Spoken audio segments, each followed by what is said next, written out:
మెదక్ జిల్లాలో దొంగలు రెచ్చిపోయారు. ఓ బ్యాంకులో చోరీకి విఫలయత్నం చేశారు. తీరా లోపలికి వెళ్ళాక అక్కడ అలారం మోగడంతో దొంగలు భయపడి వచ్చిన దారే పారిపోయారు.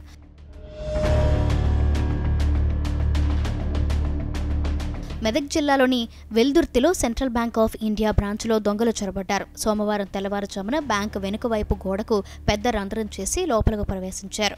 స్టోర్ రూమ్ వెనక నుంచి తాళాలు పగలగొట్టిన దొంగలు లాకర్స్ రూమ్ దగ్గరకు వెళ్లగానే అలారం మోగింది. దాంతో భయపడిన దొంగలు వెంటనే అక్కడి నుంచి పారిపోయారు. ఉదయం బ్యాంకు గోడకు రంధ్రం ఉండటం చూసిన స్థానికులు చోరీ జరిగినట్లు గ్రహించి వెంటనే పోలీసులకు సమాచారం ఇచ్చారు. వెంటనే అక్కడికి చేరుకున్న పోలీసులు కేసు నమోదు చేసి దర్యాప్తు చేపట్టారు.